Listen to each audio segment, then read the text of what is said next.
ગુજરાતભરના તાજા અને સચોટ સમાચાર મેળવવા માટે અમારી રાષ્ટ્રીય સમાચાર ચેનલને સબસ્ક્રાઇબ કરો અને બેલ આઇકન પર ક્લિક કરો। આંતરરાજ્ય ગજ્જર ગેંગના 3ને દિલ્હી હરિયાણા ખાતેથી ઝડપી લેવાયા છે। પોલીસ દ્વારા ગેંગના કુલ 3 આરોપીઓની ધરપકડ કરવામાં આવી છે। ગજ્જર ગેંગ દ્વારા રાજ્યના અલગ અલગ શહેરોમાં દિવસ દરમિયાન વીઆઈપી વિસ્તારના બંધ ફ્લેટને ટાર્ગેટ કરી નકુચો તોડી ઘરફોડ ચોરી કરતા હતા। આ ગેંગ દ્વારા ગત 22મી ડિસેમ્બરના રોજ દિલ્હીથી ટ્રેન મારફતે સુરત આવ્યા હતા। સુરતના હોટલમાં રોકાઈ શહેરના અડાજણ, પાલ, ઉમરા વીઆઈપી વિસ્તારમાં રેકી કરી હતી। તે દરમિયાન અડાજણના વિસ્તારના એક બંધ ફ્લેટને ટાર્ગેટ કર્યો હતો। મકાનમાંથી આશરે 2.65 લાખ રૂપિયાની ચોરી કરેલ હોવાની કબૂલાત કરી હતી। ઉપરાંત 3 મહિના પહેલા સુરત શહેરમાં જે અનડિટેક ગુનાઓ હતા એમને ડિટેક્ટ કરવા માટે મહેરબાન પોલીસ કમિશનર સાહેબ, એડિશનલ પોલીસ કમિશનર સાહેબ દ્વારા ક્રાઇમ બ્રાન્ચને ખાસ સૂચના આપવામાં આવેલી હતી।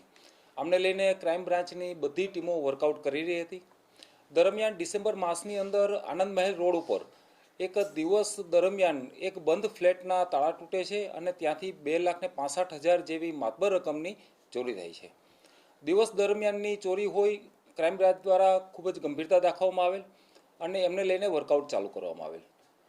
આને લઈને પીએસઆઈ ડીએમ રાઠોડ અને એમની ટીમ એ વર્કઆઉટ કરી રહી હતી।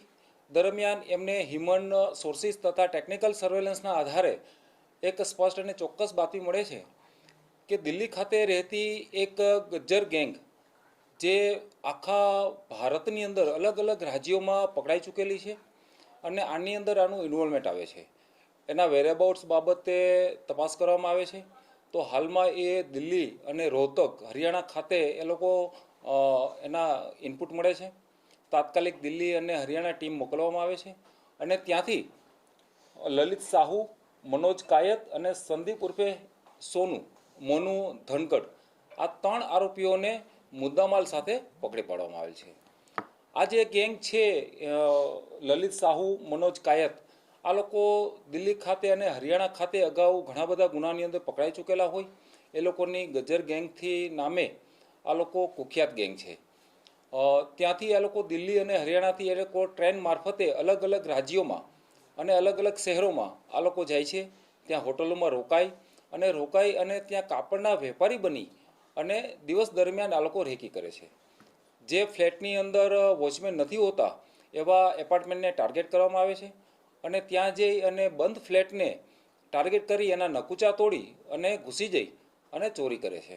આ રીતે સુરત શહેરમાં જે અડાજણ વિસ્તારની અંદર સનલાઇટ કોમ્પ્લેક્સની અંદર જે ચોરી થઈ હતી એનો ભેદ ઉકેલાયો છે। વડોદરા શહેરમાં પણ વાડી, પાણીગેટ, નવાપુર વિસ્તારમાં બંધ ફ્લેટ્સને ટાર્ગેટ કરી રોકડા રૂપિયાની ચોરી કરેલાની કબૂલાત કરેલ છે। તે ઉપરાંત અમદાવાદ, રાજકોટ, પોરબંદર ખાતે પણ દિવસ દરમિયાન ઘરફોડ ચોરી કરેલ છે।